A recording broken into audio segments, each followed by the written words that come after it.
Boa tarde a todos. Boa tarde, Heloísa. Boa tarde, Mariana, e para você que nos acompanha. Hoje é quinta-feira, dia 25 de fevereiro, e a gente vai direto para a informação porque a notícia é urgente. É que voltou a acontecer hoje aquela cena de pacientes dentro de ambulância procurando uma vaga, um leito de UTI Covid aqui no estado, nos remete ao auge da pandemia da Covid-19 aqui no Rio Grande do Norte no ano passado, né, Mari? O sufoco que a gente passou hoje de manhã na redação e mandamos uma equipe até a frente do Hospital Rio Grande, onde uma paciente de 93 anos, uma idosa, desde as 5h40 da manhã, estava nessa saga, né, dentro da ambulância, à espera de um leito de UTI. Quem vai narrar e contar para a gente tudo isso que aconteceu, com mais detalhes, é a repórter Vanessa Camilo, que foi quem acompanhou de perto, está ao vivo aqui com a gente. Boa tarde, Vanessa. Como foi essa situação hoje? Boa tarde. Boa tarde, Heloísa. Boa tarde, Mariana. Boa tarde a todos que acompanham o Bora RN. É uma verdadeira saga, assim como você falou, Mari. Eu estive na frente do Hospital Rio Grande, conversei com o filho dessa paciente de 93 anos que estava na ambulância. Ele contou o seguinte: ela tem acionado logo cedo, por volta das 5h40 da manhã. Ela tem suspeita de Covid e estava com falta de ar.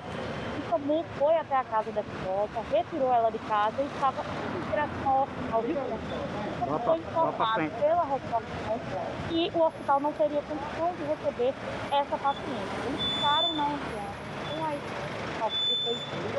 que estava ainda com sintomas, com falta de ar, ficaram frente ao hospital, estacionados a regulação. Eles foram informados, eu também conversei com a equipe do SAMU que atendeu essa idosa, e a equipe estava sendo informada a cada tentativa em hospitais privados que atendiam o plano de saúde que ela tem, que não haveria vaga. Então, eles estavam tentando vaga no Hospital Rio Grande, não havia vaga, tentava vaga em outro hospital privado que estava coberto pelo plano que ela tem, também não tinha vaga. Enquanto isso, eles aguardavam dentro da ambulância.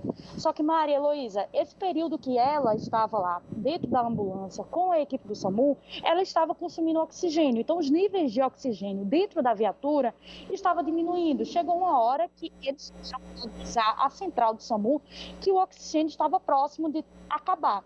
A central enviou um veículo administrativo para repor esse oxigênio, para tentar estabilizar essa paciente. Quando estava dando mais ou menos 6 horas de espera, esse SAMU foi acionado por volta das 5h40 da manhã. Quando estava dando mais ou menos umas 6 horas de espera, 5 horas de espera, 5 horas e meia de espera, ela precisou ser entubada. O quadro dela se agravou e ela foi entubada dentro da ambulância pelas equipes do SAMU. Quando nós chegamos ao local, inclusive, eles estavam terminando todo esse procedimento. Nós vimos as equipes mobilizadas para entubar essa idosa e minutos depois, cerca de 8 minutos depois, um representante do hospital veio até a frente do pronto-socorro e sinalizou para a equipe do SAMU que ela poderia entrar. O que nós sabemos e o que ficamos sabendo do lado de fora do hospital é que ela entrou para ser estabilizada e está em um dos 4 leitos críticos que existem no pronto-socorro do Hospital Rio Grande. Heloísa, Mariana. Nossa, muito obrigada, Vanessa, pelas suas informações. Deve ter sido angustiante, imagina, para essa família que estava lá, parece que o filho dela estava lá o tempo todo. E para esses profissionais também do SAMU, né, Mari, que você conversou, essa angústia de procurar, até na Grande Natal, inclusive, um leito, não é isso? Foi, inclusive, eles disseram que antes de chegarem ao Hospital Rio Grande, já tinham rodado na ambulância em todos os hospitais privados e todos negaram a paciente porque estão lotados, né? Não tem mais vagas. E aí, quando chegou no Rio Grande, também estava lotado, a regulação foi buscar em Parnamirim e conseguiu na UPA Nova Esperança. Havia uma vaga para ela já no final da manhã, sendo que eles verificaram que não tinham oxigênio suficiente para o trajeto até essa UPA e que o ideal era aguardar mesmo essa vaga, mesmo sendo dentro de um pronto-socorro, para deixar bem claro, né? Não é um leito de UTI que ela está estabilizada dentro do pronto-socorro, à espera do leito de UTI. E ela é uma paciente com suspeita de Covid, né, Mário? Me parece que os familiares hoje, ela estava com alguns sintomas, uma tosse, e aí não foi nem confirmado ainda, mas como existe essa suspeita e como o quadro dela se agravou muito rapidamente, ela não teve também essa assistência necessária, existe essa desconfiança, né, esse provável diagnóstico falta de um Covid. exame para confirmar, né, mas são todos sintomas. E falta ela também de ar... precisa de um local adequado, né, não pode ficar em qualquer local. E olha, só reforçando as informações que Vanessa trouxe, como o hospital está com 100% de ocupação para pacientes Covid, essa paciente foi internada em um leito crítico que fica no Hospital Rio Grande, no pronto-socorro, que tem 4 leitos críticos. Todos agora estão ocupados. O Hospital Rio Grande conta hoje com 37 leitos críticos para Covid, sendo 17 de UTI e mais 20 semi-intensivos. O hospital disse também em nota que está trabalhando para ampliar as vagas para pacientes com Covid-19 ainda hoje, justamente por causa desse aumento da demanda. Às 11h50 da manhã de hoje, inclusive, o pronto-socorro ficou fechado para receber novos pacientes com Covid-19 e não há vagas no hospital desde ontem para pacientes com a doença. Esses dados continuam mostrando que está pior, né, como a gente está vendo, a situação do Rio Grande do Norte quanto às vagas para tratamento de casos graves de Covid, não só na rede pública, na rede privada também. Na rede pública, mais de 90% dos leitos de UTI semi-intensiva de todo o estado estão ocupados. A região metropolitana chegou a 94% de ocupação hoje de manhã. Nesse momento deve estar um pouco mais do que isso. A Seridó está perto dos 92% e a região oeste 83%. 12 hospitais estão lotados, outros 4 na faixa dos 90%. E em virtude da superlotação nos hospitais da região metropolitana de Natal, mais 2 pacientes com Covid foram transferidos, dessa vez para o município de Pau dos Ferros. A transferência foi feita ontem à tarde para o Hospital Cleodo Carlos de Andrade. A unidade de referência e atendimento Covid na região do Alto Oeste dispõe de 31 leitos, sendo 13 de UTI, 15 clínicos e 3 de estabilização. Essa é a terceira transferência feita pela Secretaria desde que a ocupação na região metropolitana ultrapassou a marca dos 80%. Nos últimos dias, 5 pacientes foram transferidos para Mossoró e para Caicó. E a gente também vai falar agora que o Estado está distribuindo, né? Pelo menos assim, para dar um alívio, ao mesmo tempo que tudo isso acontece, inclusive a gente soube também que essa idosa tinha recebido a primeira dose da vacina, né? Porque é 93 anos, mas mesmo assim a eficácia realmente é só com a aplicação da segunda dose, por isso a importância da distribuição de mais doses aqui no Estado. Pois é, começou a ser distribuído hoje esse novo lote que chegou ontem, né, da AstraZeneca, 35 mil doses começaram a ser distribuídas para os municípios aqui do estado. Ao todo, 8 veículos do Corpo de Bombeiros, com apoio da Polícia Militar, foram utilizados durante toda a manhã de hoje para a distribuição de pouco mais de 35.100 doses da vacina da Oxford AstraZeneca para todas as regionais de saúde do estado. Demos prioridade agora nos primeiros horários da manhã para aquelas unidades regionais que são mais distantes, Pau dos Ferros, Mossoró, Caicó, Santa Cruz, João Câmara, São José Mipibu, e agora estamos já iniciando para as outras cidades aqui ao redor da nossa capital e também para Natal. Essa nova remessa vai servir para dar continuidade ao processo de vacinação dos idosos.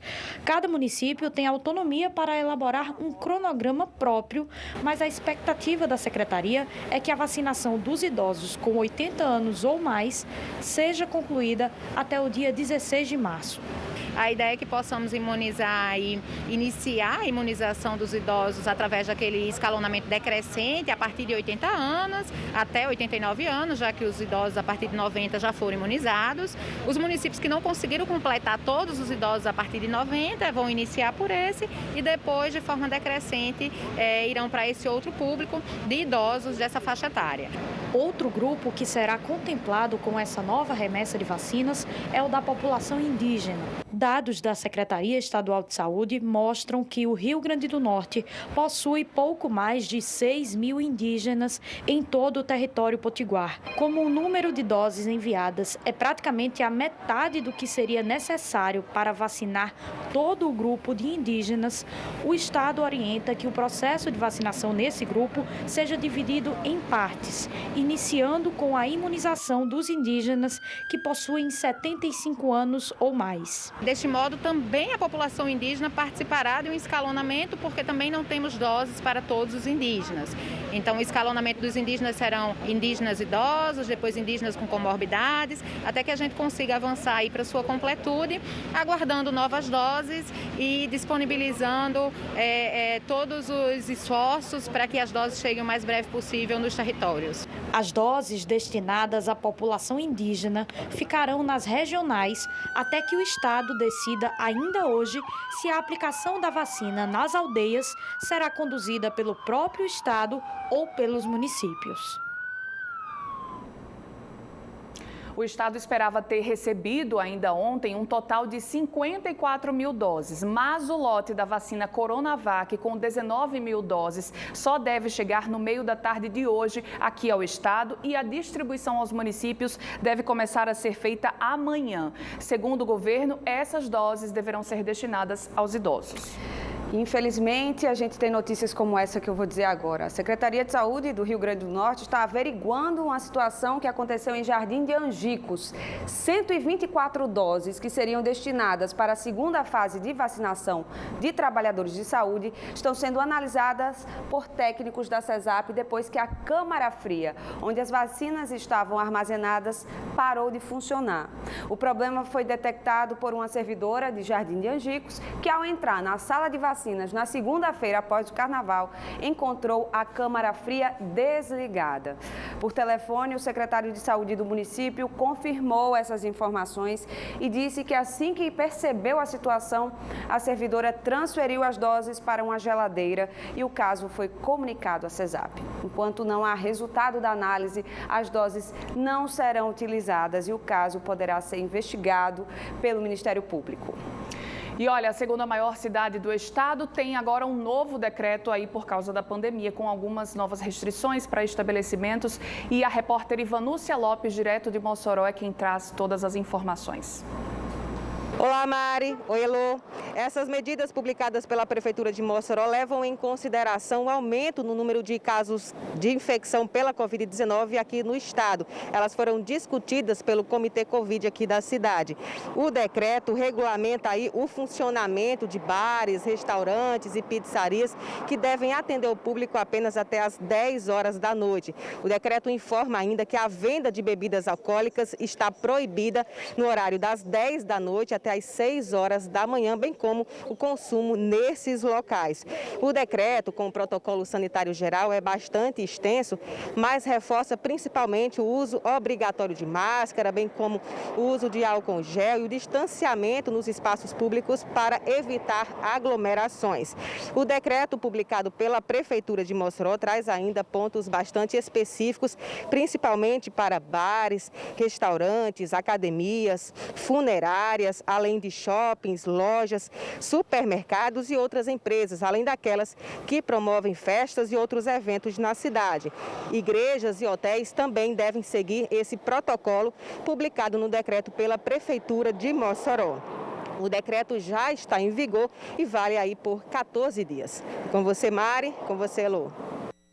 Obrigada a vocês da TCM, nossa parceira, pela colaboração. Como a Heloísa disse, cenário se repetindo em 2020, assim como abril do ano passado, 10 unidades básicas de saúde de Natal passam a ter horário de funcionamento estendido até às 7 ou 8 horas da noite, dependendo da unidade, para reforçar o atendimento de pacientes com sintomas da Covid. Essas UBSs atenderão exclusivamente moradores com suspeita da doença, com sintomas como tosse, dor de garganta e febre. As 10 unidades são as seguintes: UBS Pajuçara, Nova Natal, Panatis, Vale Dourado, São João, Brasília Teimosa, Felipe Camarão 2, Bom Pastor, Nova Descoberta e Rosângela Lima, no Planalto.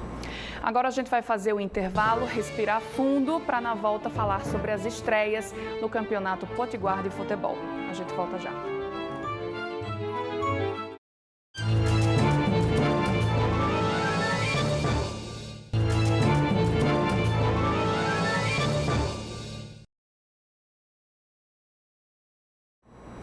partir de 1º de março, próxima segunda-feira, estará de volta o voo entre Mossoró e Recife, operado pela Companhia Aérea Azul. A previsão é de que os voos aconteçam 3 dias da semana, às segundas, quartas e sextas, saindo às 12h55 de Recife e chegando às 2h20 da tarde em Mossoró. E outro às 3 da tarde, saindo de Mossoró, de volta à capital pernambucana. Esse voo foi suspenso em março de 2020 por causa da pandemia e o retorno agora prioriza conexões de turismo e negócios no Rio Grande do Norte. E olha, ontem tivemos a estreia do Campeonato Potiguar de Futebol 2021, que este ano e no próximo terá transmissão exclusiva aqui pela Band. E nessa estreia, o ABC foi melhor em campo e venceu o jogo. ABC e Globo fizeram sua estreia no Campeonato Potiguar. E assim como os últimos confrontos entre as equipes, o jogo começou bastante movimentado. No entanto, o alvinegro conseguiu ser mais eficiente e logo aos 13 minutos de jogo abriu o placar. Em boa jogada individual, o novato Michael Douglas avançou pela esquerda e colocou entre as pernas do zagueiro para marcar na saída de Pedro Paulo. Pode pintar o gol, bateu! Gol! É do ABC, Michael Douglas! Apesar da vantagem no placar, o jogo seguiu pegado, mas com a Águia de Ceará-Mirim com dificuldades em finalizar. Querendo se aproveitar da experiência do time, o ABC marcou logo o segundo gol ainda na primeira etapa. Marcos Antônio lançou o Alisson, que serviu ao outro novato, o William Anissete, que chutou para fazer 2-0.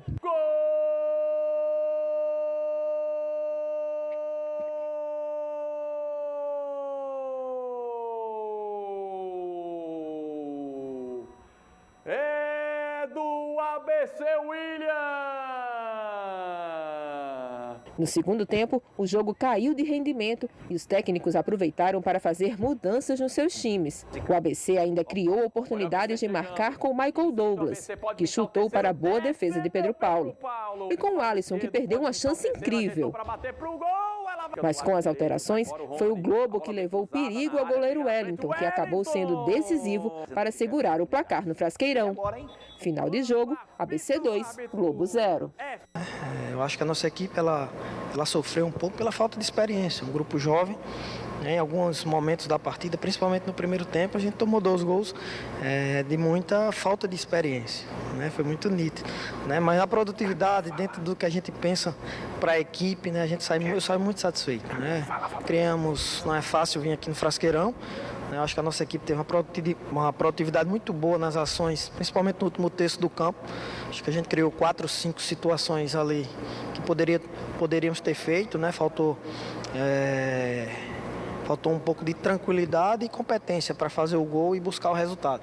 Time jovem, leve, tivemos dificuldade no primeiro tempo para fazer o placar, fizemos e jogamos o segundo tempo pelo terceiro gol, né? Para conduzir uma vitória com mais tranquilidade, e aí pecamos, não somente na finalização, como também em mais posse de bola, respirar mais o time dentro do jogo, né? Mas no todo, uma vitória, né? Sem tomar gol, então são números interessantes para uma estreia de campeonato, para uma estreia de treinador, né? Por tudo que se arrastava e para um jogo tão importante já na sequência, né?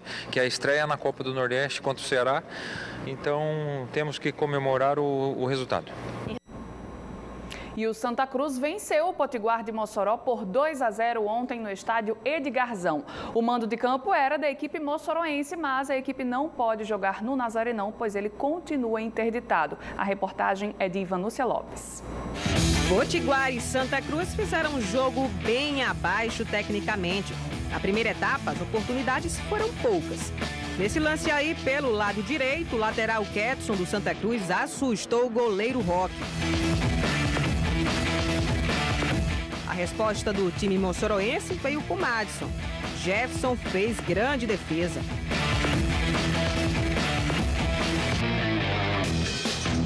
Aos 38 minutos, após cobrança de escanteio, a defesa do Potiguar bate cabeça. O zagueiro Oséias tenta afastar, mas chuta em cima de Jair Pitbull, que só observa a bola entrar no próprio gol. Santa Cruz, 1-0.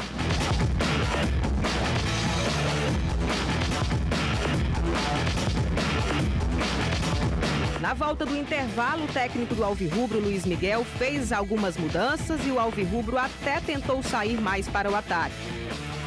O Santa Cruz também teve as suas oportunidades. Nesse lance, Roque apareceu para salvar mais uma vez. Sem inspiração e com um desgaste físico, o Potiguar continuava pecando nas conclusões e não demonstrava poder de empatar a partida. Mais uma vez, numa bobeada da defesa alvirrubra, o Santa Cruz aproveitou os espaços e sacramentou a vitória com Bebeto, com um chute rasteiro na entrada da área. Fim de jogo no Edgarzão, Potiguar 0, Santa Cruz 2.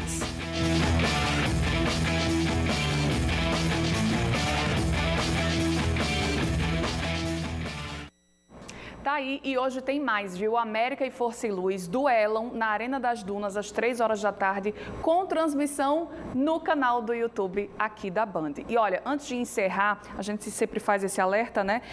Vamos se cuidar. A gente mostrou aqui durante todo o Bora de hoje que a situação realmente se agravou ainda mais hoje. A ocupação aumentou, passou dos 90%. A gente mostrou o caso dessa paciente procurando uma vaga de UTI aqui em Natal. E só para a gente concluir, 5 óbitos por Covid-19 foram confirmados aqui no estado nas últimas 24 horas. 2 em Natal, 1 em Macaíba, 1 em São Gonçalo do Amarante e outro em Doutor Severiano. E aqui pelo Regular RN, 2 hospitais continuam lotados e a taxa de ocupação de leitos críticos na região metropolitana está acima de 94%, assim como no Seridó. Em todo o Rio Grande do Norte passa de 91%. Então a situação está muito séria.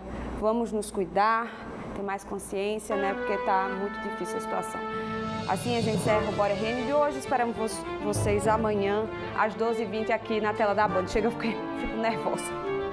Até amanhã, esperamos com notícias melhores.